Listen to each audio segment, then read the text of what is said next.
Welcome to the पाठशाला।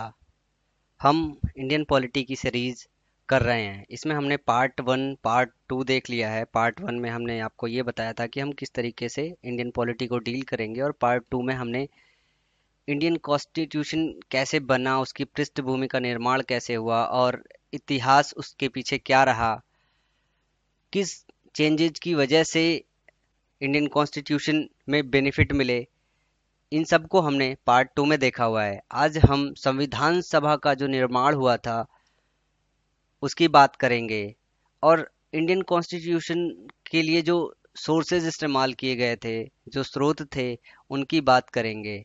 और हम इन पार्ट टू और पार्ट थ्री पे मल्टीपल चॉइस क्वेश्चंस की भी बात करेंगे। चलिए हम देखते हैं कि संविधान सभा का गठन और इससे रिलेटेड क्या क्या इंपॉर्टेंट चीज़ें हुई है, जो हमें एग्ज़ाम के नज़रिए से जानना बहुत ज़रूरी है। आपको पता होगा कि कैबिनेट मिशन जो है 1945 में भारत आया था। इसका मेन उद्देश्य क्या था? भारत के लिए संविधान सभा का निर्माण करना। इस कैबिनेट जो मिशन के सदस्य थे वो Lord Pethick Lawrence, A B Alexander और स्टेफोर्ड क्रिप्स थे। इस कैबिनेट मिशन के प्रस्ताव से ही संविधान सभा का जो गठन हुआ था वो जुलाई 1946 में हुआ। इसके 389 सदस्य प्रस्तावित थे, जिसमें 292 ब्रिटिश प्रांतों से थे, 4 चीफ कमिश्नर के प्रतिनिधि थे और 93 देसी रियासतों के प्रतिनिधि थे। 296 सदस्यों के लिए चुनाव हुआ, जिसमें से 208 कांग्रेस को मिली, 73 मुस्लिम लीग को और 15 अन्य को मिली। जो पहला बैठक हुआ संविधान सभा का वो 4 दिसंबर 1946 को नई दिल्ली स्थित काउंसिल चैम्बर के पुस्तकालय भवन में हुआ था। तो अक्सर करके एग्जाम में पूछा जाता है कि संविधान सभा की प्रथम बैठक कब हुई थी। तो संविधान सभा की प्रथम बैठक 4 दिसंबर 1946 को हुई थी। इस बैठक का बहिष्कार मुस्लिम लीग ने किया था। हैदराबाद एक ऐसी देसी रियासत थी जिसके सदस्य संविधान सभा में सम्मिलित नहीं हुए थे। तो ये भी आपको याद रखने की जरूरत है कि हैदराबाद देसी रियासत के सदस्य संविधान सभा में सम्मिलित नहीं हुए थे। जनसंख्या के आधार पर संविधान सभा में प्रतिनिधित्व की व्यवस्था की गई थी। 10 लाख पर एक सदस्य का आवंटन था। जो प्रांतों के प्रतिनिधित्व जो किया गया था उसमें मुस्लिम, सिख और साधारण, इस तरीके से डिवीजन भी किया गया था।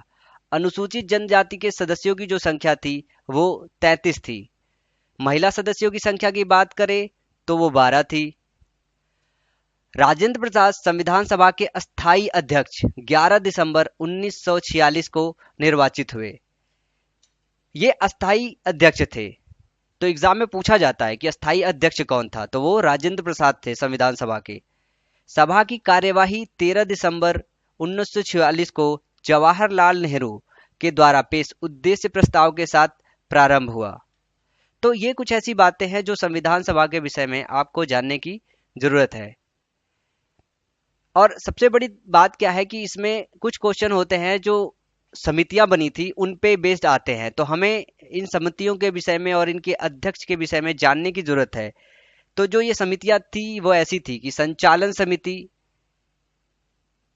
इसके अध्यक्ष थे डॉक्टर राजेंद्र प्रसाद। अब इसको याद कैसे करेंगे? डॉक्टर राजेंद्र प्रसाद संविधान सभा के अध्यक्ष थे, तो अध्यक्ष का काम क्या होता है? संचालन करना। तो संचालन समिति एक बनाई गई, तो इससे हम याद रख सकते हैं कि संचालन समिति डॉक्टर राजेंद्र प्रसाद इसके अध्यक्ष थे। संघ संविधान समिति और संघ शक्ति समिति, तो संघ लगाए दोनों में, तो इन दोनों के जो अध्यक्ष थे वो पंडित जवाहरलाल नेहरू थे। ठीक है। प्रांतीय संविधान समिति, इसके सरदार वल्लभ भाई पटेल थे। झंडा समिति, ये एक अलग तरीके की समिति दिख रही है। इसके जो अध्यक्ष थे वो जे बी कृपलानी थे। और सबसे मुख्य समिति जिससे सबसे ज्यादा क्वेश्चन पूछे जाते हैं वो प्रारूप समिति थे, और इसके अध्यक्ष कौन था? डॉक्टर भीमराव अंबेडकर। ये एक इंपॉर्टेंट समिति है, इस पे बहुत सारे क्वेश्चन बने हैं, तो हम इसको अलग से भी थोड़ी सी चर्चा करेंगे। समिति, इसमें क्या थे कि भीमराव अंबेडकर अध्यक्ष थे।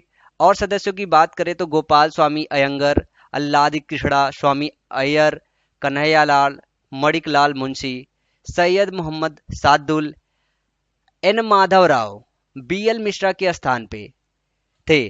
तो ये एक इम्पॉर्टेंट है, ये अक्सर करके पूछा जाता है प्रारूप समिति से रिलेटेड। और डीपी खेतान, इनके मरने के बाद 1948 में टीटी कृष्णमाचारी ये सदस्य के रूप में आए हुए थे। तो ये दो चीजें और एग्जाम में पूछी जाती है। संविधान सभा के हम वाचन की बात करेंगे कि संविधान सभा का वाचन कैसे हुआ था। तो 3 चरण में हुआ था, प्रथम वाचन, द्वितीय वाचन और तृतीय वाचन। जो प्रथम वाचन चला था 4 से लेके 9 नवंबर 1948 तक चला था, और दूसरा वाचन 15 नवंबर 1948 से 17 अक्टूबर 1949 तक चला था, और तीसरा 14 से 26 नवंबर 1949 को चला था। और इसी में संविधान सभा द्वारा संविधान पारित कर दिया गया था, और इसमें 284 सदस्य उपस्थित थे। अब जो संविधान निर्माण में जो समय लगा वो था 2 वर्ष 11 महीना 18 दिन। ये हमेशा करके पूछा जाता है कि संविधान निर्माण में कितना समय लगा। 6.4 करोड़ रुपीस खर्च हुए थे संविधान निर्माण में। प्रारूप पर 114 दिन बहस हुआ था। तो ये भी पूछा जाता है कि कितने दिन बहस चला था। अब बात करते हैं कि संविधान में 22 भाग, 395 अनुच्छेद और 8 अनुसूचियां थी उस वक्त। संविधान के 15 अनुच्छेद को 26 नवंबर को प्रवर्तित कर दिया गया था, शेष को 26 जनवरी 1950 को लागू किया गया। जो अंतिम बैठक थी संविधान सभा की वो 24 जनवरी 1950 को हुआ। इसी दिन डॉक्टर राजेंद्र प्रसाद को भारत का प्रथम राष्ट्रपति चुना गया। 26 जुलाई 1947 को गवर्नर जनरल ने पाकिस्तान के लिए पृथक संविधान स्थापना की घोषणा की। तो ये सारी बातें आपको याद रखने की जरूरत है। अब हम बात करेंगे कि संविधान जो हमारा बना उसके सोर्सेज क्या क्या रहे। तो अगर सोर्सेज की बात करें तो 1935 का जो अधिनियम था, भारत शासन अधिनियम, उससे 250 अनुच्छेद एज इट इज ले लिए गए या उसमें थोड़ा बहुत बदलाव करके ले लिया गया।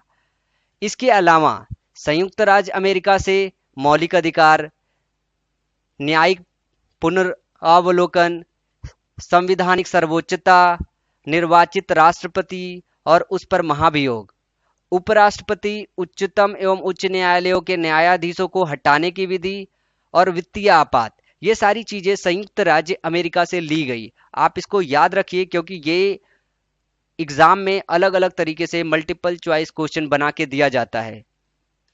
ब्रिटेन से जो लिया गया वो लिया गया है संसदात्मक प्रणाली, एकल नागरिकता और विधि निर्माण प्रणाली।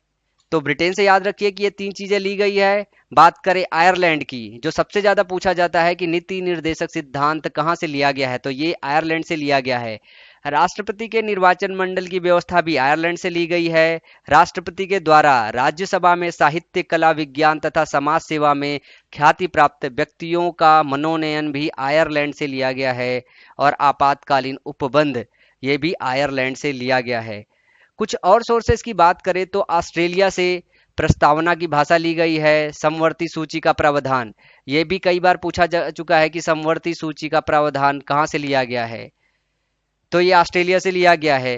केंद्र और राज्य के बीच जो संबंध है तथा शक्तियों का जो विभाजन है केंद्र और राज्य के बीच में, वो ऑस्ट्रेलिया से लिया गया है। बात कर रहे हैं हम जर्मनी से, तो जर्मनी से आपातकाल के प्रवर्तन के दौरान राष्ट्रपति को मौलिक अधिकार संबंधी शक्तियां जर्मनी से दी गई है।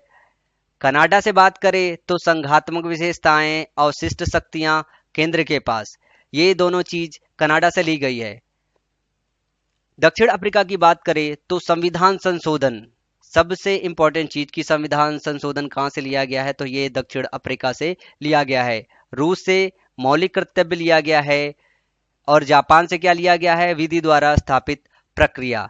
तो ये चीजें हैं कि अलग अलग कंट्रीज से क्या क्या लेके हमने अपनी कॉन्स्टिट्यूशन बनाई है। आज के दिन के लिए ये इतना काफी है क्योंकि ये ज्यादा डाटा है। आप इसे रिटेन कीजिए, माइंड में फिट कीजिए। जो हम अपना चौथा पार्ट लाएंगे उसमें हम दूसरे और तीसरे पार्ट में पढ़ाए गए जितने भी कीवर्ड्स हैं इस पे आए हुए पिछले साल के सारे 60 से 70 क्वेश्चन डिस्कस करेंगे। तो आप रेगुलर इस चैनल को विजिट कीजिए और अगले पार्ट 4 को जरूर देखिए ताकि आपको पता चले कि क्वेश्चन कैसे पूछे जाते हैं।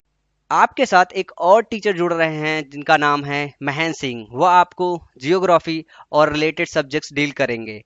शायद वो इंग्लिश लैंग्वेज चूज करे पढ़ाने के लिए। So stay tune. Thank you. Bye bye.